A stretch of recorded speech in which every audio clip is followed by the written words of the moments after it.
ce matin, je voudrais qu'on puisse continuer un petit peu sur ce qu'on a vu sur l'hospitalité dimanche dernier. Et en deuxième, disons en prédication, pendant la prédication, je voudrais regarder avec vous deux textes, un dans Pierre et l'autre dans Hébreux, et pour continuer notre réflexion sur l'hospitalité, mais j'aimerais qu'on revienne ce matin et qu'on ait aussi un petit moment d'échange sur ce sujet de l'hospitalité, et j'aimerais qu'on revienne sur ce qu'on avait dit dimanche dernier. Vous vous rappelez, dimanche dernier, le titre que j'ai donné à la prédication, c'était « Poursuivre l'hospitalité ». Ça fait un petit peu étrange. On poursuit quelqu'un. Quoi qu'on poursuit un objectif dans la vie. Et dans ce sens-là, l'hospitalité peut être un objectif que l'on poursuit. C'est-à-dire, on va faire tous nos efforts pour pratiquer cette hospitalité. Et c'est vrai que le mot « poursuivre », comme on a dit dimanche dernier, c'est le même mot qui est utilisé pour persécuter les chrétiens. Donc, les persécuteurs poursuivaient les chrétiens. Paul avait demandé des lettres des autorités juives pour aller poursuivre les chrétiens jusqu'à Damas, donc à l'extérieur de la Palestine. Et il voulait les arrêter, il les persécutait de maison à maison pour les arrêter, pour les amener en prison. Donc l'expression « persécuter » indique toute l'intensité que l'on retrouve dans les paroles de Paul quand il nous dit « poursuivez l'hospitalité ». Donc Paul veut nous encourager à faire des efforts. C'est un objectif à atteindre. Et dans ce texte de Romains au chapitre 12, nous avions dit la dernière fois, dimanche dernier, qu'il y a 3 prérequis. Vous vous rappelez, si vous regardez au début de Romains chapitre 12, les versets 1 et 2 nous parlent de transformation, de s'offrir à Dieu, offrir nos corps comme un sacrifice vivant, saint et agréable à Dieu. Et il nous dit, ne vous conformez pas au siècle présent, mais soyez, vous connaissez tout ce passage, soyez transformés. Et c'est intéressant parce que l'hospitalité, on en parle dans les versets qui suivent, mais c'est toujours intéressant de placer autant que possible le passage dans le contexte, à moins que ce soit une série d'exhortations comme ça, là, qui se retrouvent sous la plume de Paul. Mais même ici, dans Romains, même s'il y a une série d'exhortations, il y a un contexte. C'est-à-dire que je ne peux pas pratiquer l'hospitalité si je n'ai pas connu une transformation. Parce que l'hospitalité, ça prend du don de soi. Et de se donner à quelqu'un, à ceux que l'on invite, à ceux que l'on veut rencontrer, ça demande une transformation. Ce n'est pas juste une question de caractère. Moi, je suis extraverti, j'aime ça voir des gens. Quelqu'un est moins extraverti, plus introverti, aime moins voir des gens. Tu sais. Non, c'est plus que ça. Dieu transcende les caractères, Dieu transcende les personnalités pour nous demander de nous ouvrir les uns aux autres. Mais pour ce faire, la transformation de notre être est vraiment essentielle. Vous vous rappelez donc le premier élément qu'on avait dit dimanche dernier, la transformation de notre être. Le deuxième élément qu'on avait dit, je ne sais pas si vous vous souvenez, vous l'avez au verset 3 et au verset 16 de Romains 12. Il nous parle de quoi dans ces versets? Est-ce que quelqu'un peut regarder? Romains 12, verset 3. L'humilité. L'humilité. C'est vrai que je ne peux pas pratiquer l'hospitalité si je me considère supérieur aux autres. Hein? Ah, moi, chez moi, c'est tellement sain, de toute façon, tu sais, que il n'y a que moi qui peux y rentrer, tu sais. Les autres ne sont pas dignes de ma maison, il n'y a que moi qui suis digne, tu sais. Non, non, quand tu es humble, évidemment, tu es prêt à ouvrir ta maison, ouvrir ta demeure, et tu l'ouvres à tes frères et sœurs, indépendamment de leur statut social, indépendamment de leur maturité spirituelle. Simplement, tu ouvres ta maison. Et c'est dans un cadre d'humilité que ça peut se faire. Donc, et ça aussi, l'humilité, ça demande un changement. Ne vous conformez pas au siècle présent. Le siècle présent encourage l'orgueil, encourage un style de vie dans lequel nous nous centrons sur nous-mêmes. Nous sommes le centre de notre vie. Mais la transformation encourage une humilité. Donc, il n'y a pas vraiment d'exercice d'hospitalité si je ne pratique pas vraiment l'humilité. Et vous vous rappelez le troisième élément, qui est essentiel si on veut exercer l'hospitalité? après la transformation, après l'humilité, c'est quoi le troisième? Dans Romains chapitre 12, à partir du verset 4 à 8. Comment? Oui, l'unité de quoi? Le corps. C'est de comprendre que nous sommes un corps. Et qu'en fait, vous vous rappelez l'expression que j'utilisais dimanche dernier? Hein? Vincent, bonjour Vincent. Vincent, c'est qui? C'est une de mes organes. C'est ça qui veut dire quand on parle de corps de Christ. C'est que le corps est formé de différents organes. Et puis, je ne peux pas pratiquer l'hospitalité si je ne comprends pas que chacun d'entre vous, vous êtes une partie du corps.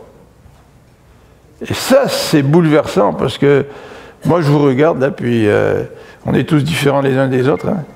Puis on pourrait se dire, mais comment ça se fait? Lui, il a partie de moi? Non, ça n'a pas d'allure, tu sais. Ah, peut-être quelqu'un d'autre fait partie de moi, je m'entends bien avec lui, on a des atomes crochus, on a des points communs, mais telle personne dans l'église, elle est peut-être trop âgée, tu sais. Ou les autres, là, ils sont trop jeunes, tu sais, ils ne font pas partie de moi. Maintenant, le Seigneur nous a placés dans l'église pour que, et les jeunes, et les gens plus âgés, on puisse former un même corps. Puis vous vous rappelez ce qu'on a dit dimanche dernier, chaque organe, l'objectif de chaque organe, c'est de jouer le rôle qui est le sien. Et d'habitude, l'humilité fait que je critique les autres. Moi, je sais qu'est-ce qui est bon pour eux, qu'est-ce qu'eux devraient faire. Parce que moi, je le sais, je suis meilleur. Mais Paul nous dit, on fait partie du même corps, et chaque organe, son travail, c'est de bien fonctionner. Et occupe-toi de bien fonctionner dans le corps. Puis si chacun d'entre nous s'occupe de bien fonctionner dans les dons et les ministères que Dieu nous a donnés, le corps va bien marcher. Et on ne peut pas pratiquer l'hospitalité si on n'est pas d'accord sur ces points-là. Si on n'a pas eu de transformation, si on n'a pas eu d'humilité, et si on n'a pas compris que Dieu nous a placés dans un corps, et que nous faisons tous partie du même corps. Il n'y a plus ni juifs, ni... Donc dans l'Église, il n'y a pas d'Haïtiens, il n'y a pas de Français. Ah, c'est maudit Français, comme dirait l'autre. Il n'y a pas de Cubains, imagine-toi, tu te rends compte? Non, d'un côté, oui, c'est vrai que d'un côté, on a nos spécificités, oui, c'est vrai, puis on les garde. Mais ces spécificités-là ne sont pas un obstacle à l'unité. Comme disait Jacques Marcoux, le corps de Christ, c'est un beau jardin avec toutes sortes de fleurs. Mais ça reste que c'est un même jardin. Donc nous ne pouvons pas pratiquer l'humilité si nous ne comprenons pas cela. L'hospitalité, si nous ne comprenons pas cela. Alors, vous vous rappelez qu'on avait vu dimanche dernier aussi que dans les versets 9 à 15, il nous dit de nous attacher au bien. Puis il va décrire un petit peu ce que c'est que le bien, puis notamment l'hospitalité. Alors on a fait le lien entre différents éléments dans ce texte et l'hospitalité. Par exemple, la prière et l'hospitalité. C'est certain que si je reçois des gens chez moi, on développe une intimité un petit peu plus grande que juste le dimanche matin. Là, on peut prier. Je le connais un petit peu. Je connais un petit peu sa vie. Je connais un petit peu ses défis. Ça enrichit ma vie de prière. Donc, on essaie de voir un petit peu les liens entre l'hospitalité et puis les différents termes utilisés là, dans ces versets 9 à 15. Et on a terminé en mettant l'accent sur ce verset 13. Alors, je vais demander à quelqu'un de nous le relire, le verset 13. Verset 13. Pourvoyez aux besoins des saints, exercez l'hospitalité. Voilà, pourvoyez aux besoins des saints. On a dit qu'il y a des gens qui ont des besoins, en particulier les saints, c'est-à-dire les frères et les sœurs, c'est-à-dire les enfants de Dieu.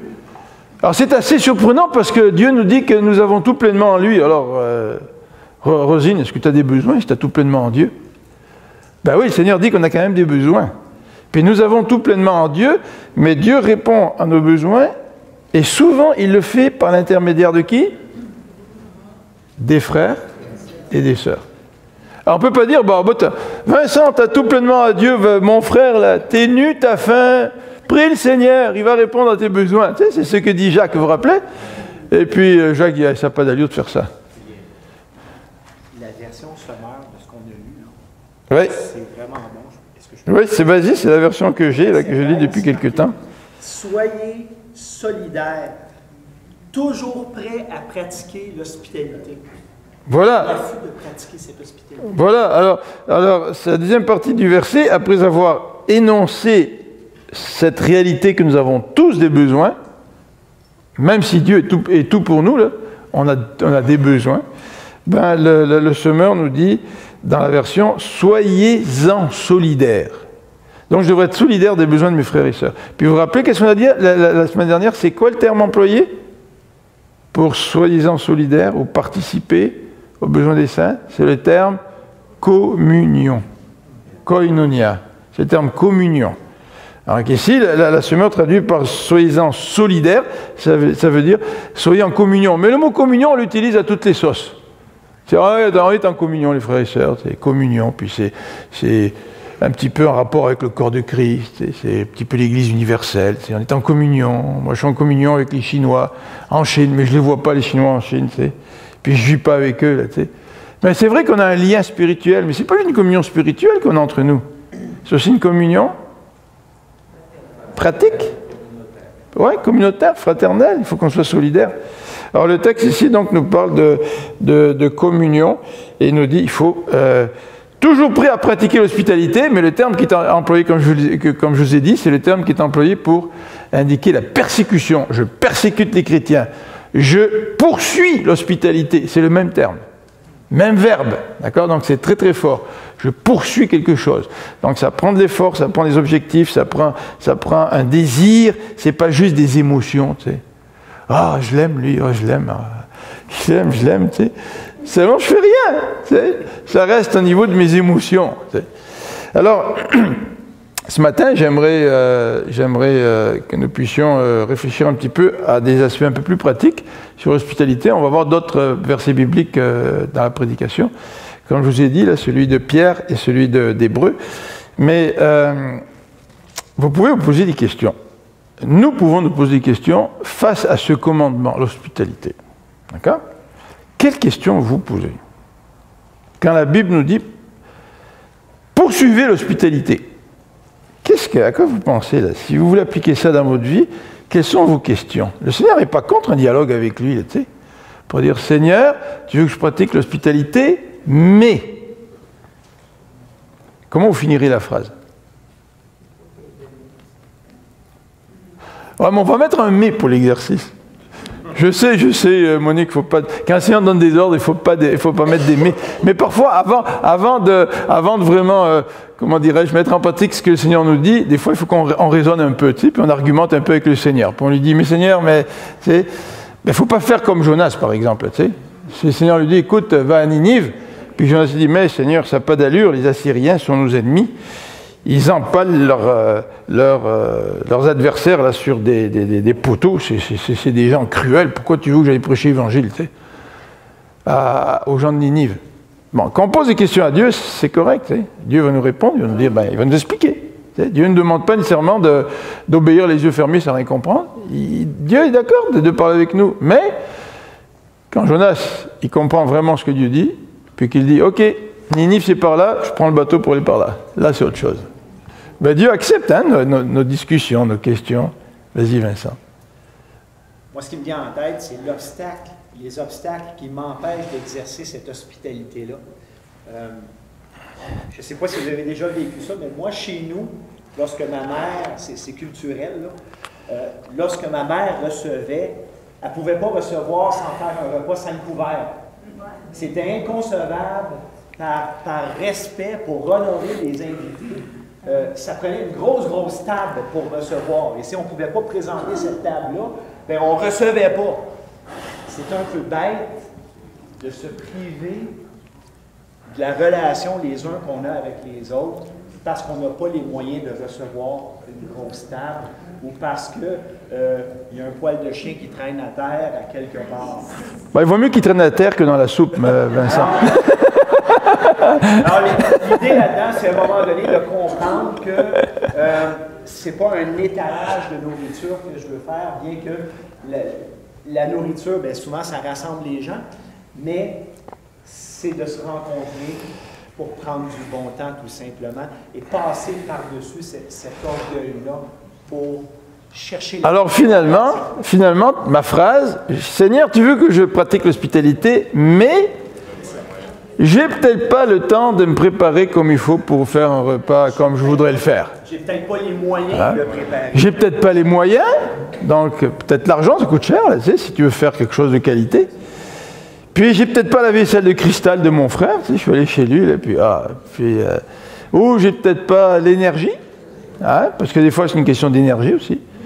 Donc, quand on entend ce que le Seigneur nous dit, là, pratiquer l'hospitalité, poursuivre l'hospitalité, on a certainement des questions à poser au Seigneur. Est-ce que vous en avez d'autres questions à poser au Seigneur? Oui, André. C'est arrivé quand j'étais plus jeune dans le Seigneur, quelqu'un m'a appelé, m'a demandé de garder un prisonnier chez moi. Sur le coup, j'étais un prisonnier, je dis, pas d'allure. J'ai prié sur ça. Excusez. Je l'ai emmené chez moi. J'ai donné à manger. Il venait à l'église avec nous autres, puis à un moment donné, il y avait des problèmes. Je l'ai envoyé, pas l'armée du salut, l'autre. Accueil Bono? Oui, la mission Bon Accueil. Ah, il a passé un temps là, puis il est parti, mais le gars, il n'était pas sincère en lui. Il disait qu'il avait accepté le Seigneur. Jacques Marcoux était venu, puis il a fait semblant d'accepter. Il me rappelé, un an après, il était à Québec. Il voulait que j'aille le voir en prison. Alors c'est vrai que quand on entend ça, ce que dit le Seigneur, pratiquer l'hospitalité, on peut se dire, ouais mais Seigneur, peut-être que je vais me faire abuser là-dedans. Tu sais, il y a peut-être des gens qui vont faire semblant d'être intéressés au Seigneur, mais finalement, ils vont peut-être abuser un peu. Hein. Quand on veut exercer le bien autour de nous, il y a toujours le risque que quelqu'un abuse de nous.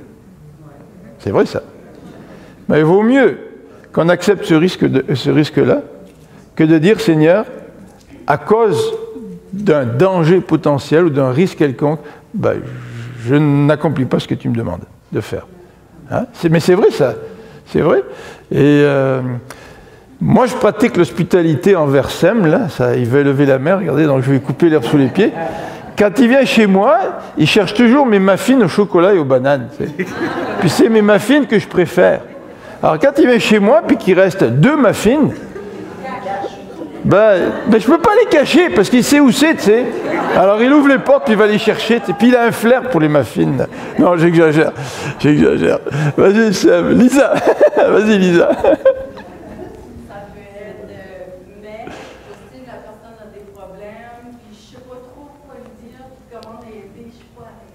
Ah, ça c'est vrai.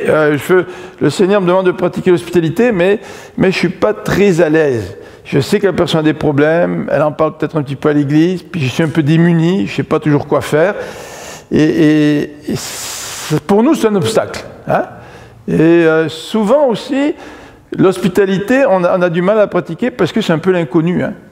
Et quand quelqu'un a des problèmes, c'est un petit peu l'inconnu, parce qu'on ne sait pas trop comment gérer ça. Tu sais. Mais vous savez quand même ce que dit la parole. Hein. Vous n'êtes pas obligé d'avoir une solution à tous les problèmes.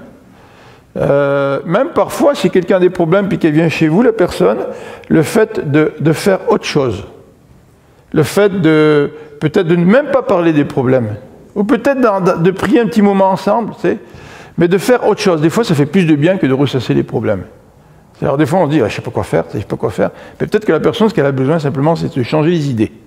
Puis elle va rentrer chez elle, elle va être contente, elle aura passé un bon moment, elle aura oublié pendant un certain temps ses problèmes. Donc on n'est pas obligé d'être des spécialistes pour régler les problèmes de tout le monde avant de pratiquer l'hospitalité.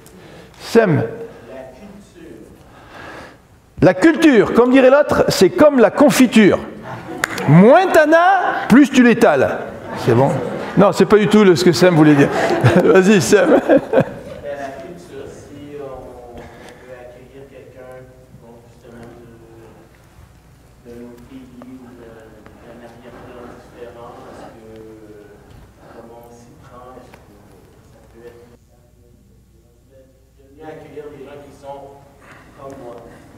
C'est vrai, c'est vrai.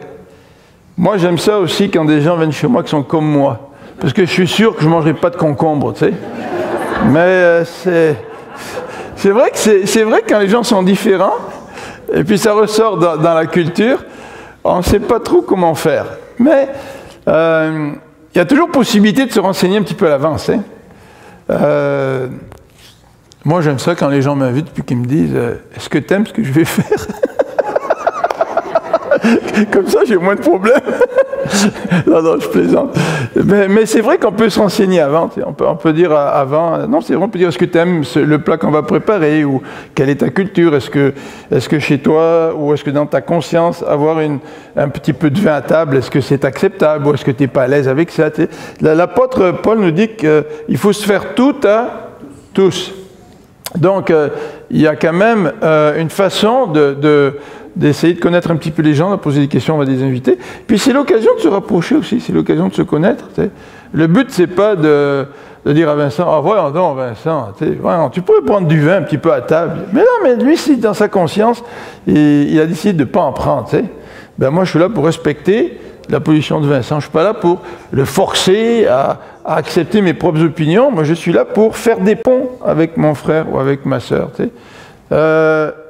Si vous lisez ça, pratiquez l'hospitalité, vous réfléchissez à ça, puis vous dites peut-être, Seigneur, tu me demandes de pratiquer l'hospitalité, mais. Il y a d'autres mais qu'on pourrait ajouter, sont lesquels? Mais William. William, vas-y.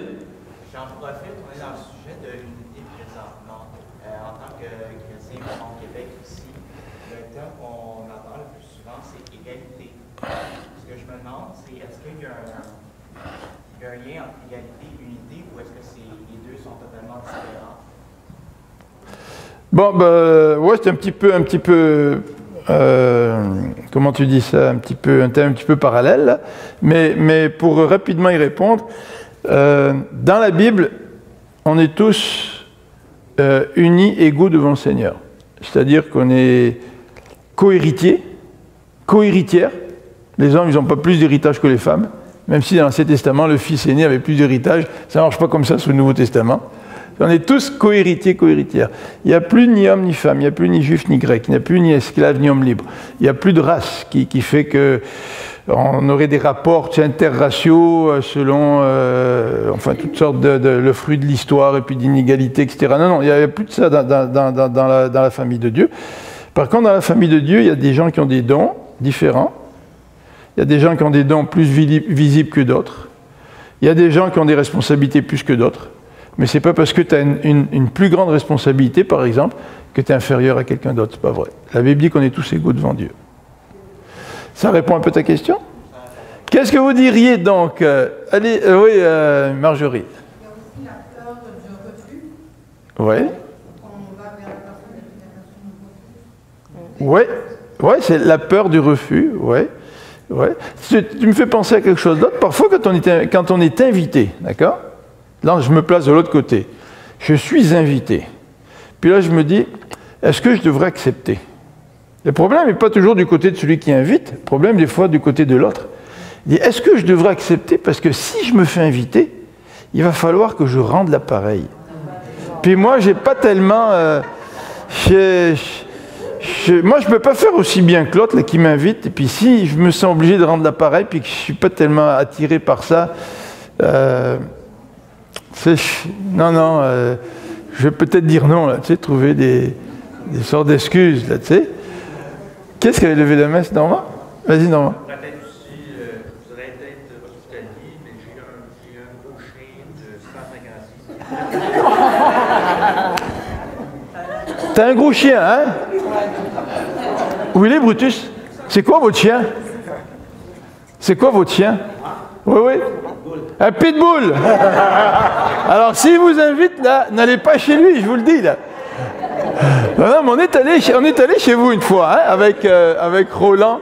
Avec Roland, il y avait... Qui est-ce qui était avec nous dans notre équipe, là? Il y avait quelqu'un d'autre, là. Mathieu Charret, peut-être, je ne sais pas. Et puis, on est rentré chez lui, on n'a rien entendu. Et puis, à un moment donné, je ne sais pas pourquoi, dans la conversation, on a appris qu'il y avait un chien qui était enfermé dans une chambre, c'est ça? Alors, notre frère, il enferme son chien dans la chambre. Alors, si vous avez un chien, puis que... Mais on rit, hein? On rit. Mais je ne vais pas vous donner le nom, mais vous connaissez peut-être cette personne-là. Il y a une personne qui avait en horreur les chiens. Mais vraiment, une peur de tous les chiens. Puis vous savez que mon chien est petit, là. Donc, pour prendre une bouchée dans votre jambe, ce ne sera pas grand-chose qui vous prendrait, là, tu sais. Mais en tout cas, c'est une chienne qui aboie, hein, et qui court vers vous quand vous arrivez à la maison. Et puis, nous, on était à la maison, on se préparait pour recevoir ces amis-là. Et puis, quand ils sont arrivés, on a ouvert la porte.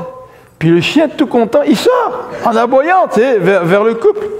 Puis elle a une peur, mais une peur, nous on ne savait pas, une peur bleue des chiens. Non, vraiment, là, vraiment une peur vraiment. C'est pas juste, je me sens pas à l'aise avec les chiens, là, ça arrive aussi. Mais dans ce cas-là, ton chien, il faut, quand on sait, le mettre dans une autre pièce ou dire aux gens, ben écoute, est-ce que vous êtes à l'aise avec les chiens, là, tu sais. Mais elle avait vraiment peur des chiens, puis c'était vraiment figé, là, tu sais, la panique, la panique complète. Mais ça fait partie de l'adaptation. Tu sais, j'essaie de connaître les gens, et puis j'essaie de connaître qui ils sont, puis j'essaie de m'adapter à eux. Puis s'il y a quelque chose chez moi qui pourrait être un obstacle, ben je le mets de côté. Tu sais. Moi, j'aime bien les chiens, mais j'ai pas encore vu le chien de notre frère, tu sais, fameux pitbull. Voilà. Peut-être qu'il a trop à cœur ma santé. Mary. Partager une petite chose. La première fois qu'on invitait quelqu'un chez nous, on venait d'arriver, on avait pas de serviettes pour s'essuyer les mains. Et d'un point de vue culturel, on a mis un rouleau de papier toilette au milieu de la table, parce que chez nous c'est un privilège d'avoir un rouleau de papier toilette. Je pensais que c'était correct. Et on a su après que waouh. C'était pas tout à fait ça, là. Donc, alors voilà. Alors, voilà. Alors, si vous allez chez Mary et puis Jésus a un gros papier toilette au milieu, ça veut dire qu'il n'y en a pas dans la salle de bain. Avant d'aller à la salle de bain, il faut prendre votre morceau de papier toilette. Non, mais si vous saviez un petit peu le contexte dans lequel Mary et Jésus ont vécu à Cuba. C'est au début, quand ils sont venus à l'église, on les a invités, Marie-France et moi, puis nous ont parlé un petit peu de ce qu'ils vivaient à Cuba. À Cuba, Jésus était ingénieur, je pense, hein, puis Mary était infirmière. Puis je pense que les deux, vous gagnez quoi, 15 $ chaque par mois? 15 $ par mois. Et Fidel Castro distribuait aux gens des œufs une fois par mois. Hein, c'est ça? 3 fois par mois? Ok. 3 œufs par personne? Par mois. Dans ce contexte-là, avoir un papier toilette, c'était vraiment un privilège. Et puis, mais ça, c'est drôle, l'exemple que tu donnes, parce que ça arrive hein, quand on ne connaît pas trop les cultures, des choses comme ça. Mais après, vous savez, on en rit. Puis ça nous unit après, là, tu sais. Sur le coup, on est un peu mal à l'aise, mais dans le sens, ça nous unit. Pour le fun? Ah oui, d'accord. Le problème, c'est qu'on ne savait pas qu'il y avait des papiers pour se laver la main dessus. On ne savait pas ça, parce qu'à Cuba, il n'y a pas ça. Et alors, quand nous nous sommes demandé, est-ce que tu as des papiers pour les mains? Je me suis dit, oui, parce qu'il est blanc, même rouleau de toilette n'existe pas à Cuba aussi. Je me suis dit, il est frais chez Hugo, il n'y a pas de problème avec ça. Je l'ai mis sur la main. Oh, c'est intéressant ça. Des liens qu'on les garde toujours, puis les papiers toilettes, ça restait pour nous, et on a eu des partages. Ouais, c'est ça, exactement. Alors, ce sont des petites choses qui, finalement, au lieu de... Des fois, peut-être sont un petit peu étranges, mais ça renforce les liens, là, tu sais. Alors, je vois que l'heure passe, là, on pourrait continuer, c'est intéressant. Vas-y, Josper, après ça, on va arrêter. En fait, j'ai ces anecdotes-là par rapport à la culture que Vincent parle, parce qu'au niveau culturel, même nous, les Haïtiens, on a préparé des choses pour notre invité, pour que les gens se sentent bien reçus. Malheureusement, on aurait pu, on aimerait le faire tout le temps, mais c'est le temps de nous préparer, c'est tout ça qui rentre en jeu. Donc, en fait, peut-être ce sont des excuses qu'on se donne, mais quand même, c'est une réalité qu'on est en train de... C'est vrai, la réalité du temps est importante. Ça rejoint ce que disait Vincent. Et c'est vrai que parfois, on préfère ne pas inviter si on n'a pas le temps de bien se préparer. Vrai? Mais je pense aussi qu'on peut, si le Seigneur nous donne le temps, nous donne les capacités, puis bien préparer quelque chose pour inviter, ben c'est bien. Je veux dire, le Seigneur nous donne ces capacités-là, il nous donne le temps, il nous donne les ressources, ben c'est fantastique. Mais c'est pas parce que quelqu'un, un frère ou une sœur prépare quelque chose d'extraordinaire, que l'autre frère qui est reçu devrait se sentir obligé de faire la même affaire. Et non seulement ça, c'est que celui qui invite et qui fait tous ses efforts, et qui fait quelque chose d'extraordinaire ne devrait pas s'attendre à ce que si le frère qui l'a invité ou la sœur qui l'a invité ne devrait pas s'attendre à ce que lui ou elle lui fasse la même chose. Mais souvent, c'est par orgueil. Hein. Vous savez comment l'orgueil est là, hein? L'orgueil est là. Moi, je ne veux pas aller chez Joseph parce que je ne suis pas capable de l'inviter de la même manière qu'il m'a invité. Ouais, mais ça, c'est de l'orgueil. Moi, si je n'ai pas les mêmes moyens, je peux l'inviter tout simplement. T'sais. Puis peut-être que lui m'a invité un samedi soir, puis il a fait un gros repas. Peut-être que moi, c'est mieux, pour moi, plus facile d'inviter pour un déjeuner le matin. Puis le déjeuner le matin, ce ne sera pas autant de nourriture que... Comprenez-vous ce que je veux dire là? Parce qu'à un moment donné, quand on est frère et sœur, qu'est-ce qui caractérise notre relation? C'est la simplicité.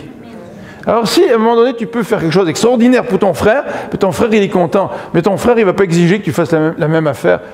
Comprenez-vous, là, il y a une certaine simplicité qu'il faut pratiquer pour jouir des relations interpersonnelles. Et ça, il faut qu'on ait, ce qu'on a dit dans le texte, là, il faut qu'on ait de l'humilité. On n'est pas là... L'orgueil joue beaucoup dans les comparaisons. Ah, moi, je ne veux pas aller chez lui, il a une maison plus belle que la mienne, tu sais.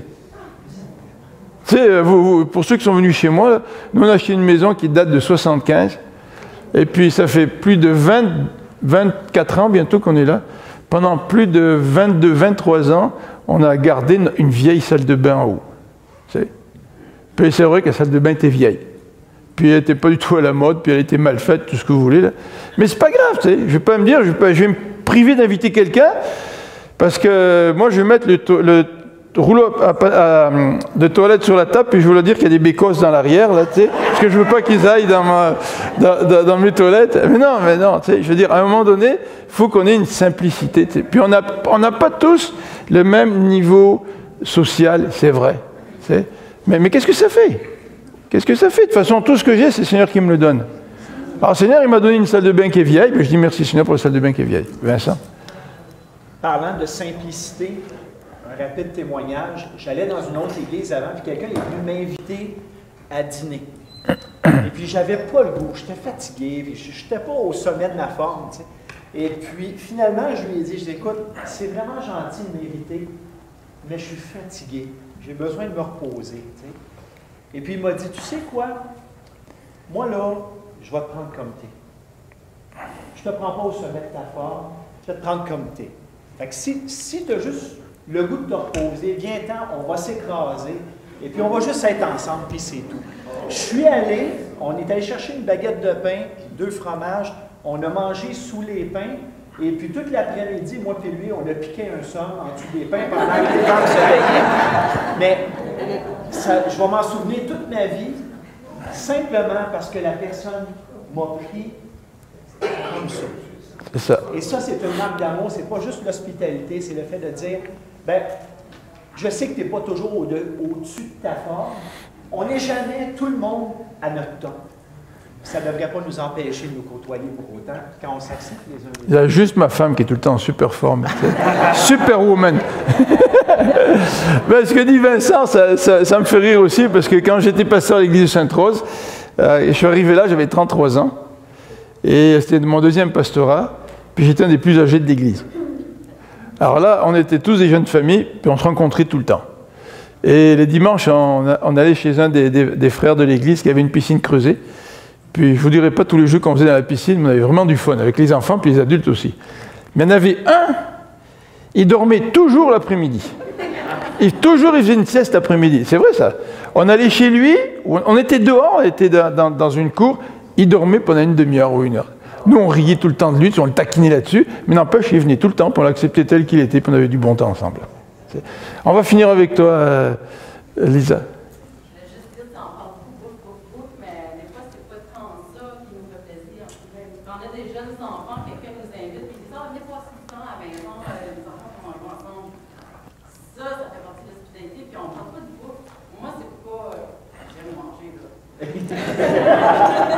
Ok, on a compris le message, Lisa.